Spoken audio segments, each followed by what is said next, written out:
کہ حصہ جو ہے وہ مشاعن مقرر کیا جائے. مشاعن، مشاعن کا کیا مطلب ہے؟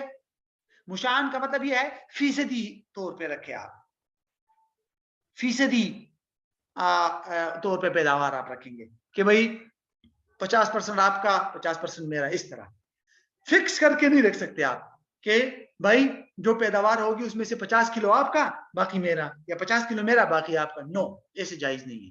تو مشاعن فیصدی حصہ آپ رکھیں گے. اور یہ پیداوار سے متعلق اگلا پوائنٹ آگے آ رہا ہے کہ پیداوار کے بنیادی اصول کیا ہے. ٹھیک ہے، اب اس کو بھی دیکھ لیتے ہیں. پیداوار کے جو تقسیم، پیداوار آپس میں تقسیم کی جائے گی نا مالک کی زمین اور کام کرنے والے کی، تو اس کے لیے 2-3 اصول ذہن میں رکھ لیجئے، کافی ہے، وہ کوئی مسئلہ نہیں ہے. اس کو ختم کر لیتے ہیں، باقی انشاءاللہ 7، 8 اور 9 کل دیکھ لیں گے.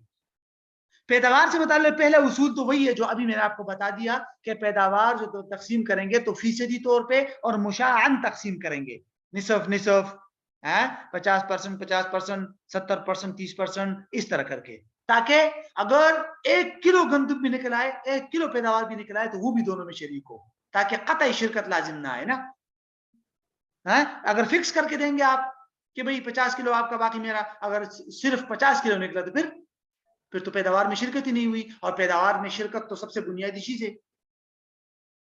ٹھیک ہے. نمبر 2، پیداوار کی تقسیم کا دوسرا اصول یہ ہے کہ جس زمین کو آپ مزارعات پر دے رہے ہیں اسی زمین کی پیداوار کو آپس میں تقسیم کرنے کا معاہدہ ہو جائے کہ جب اس زمین سے جب تم کام کرو گے اور تمہارے کام کے نتیجے میں پیداوار ہوگی اس کو ہم آپس میں تقسیم کریں.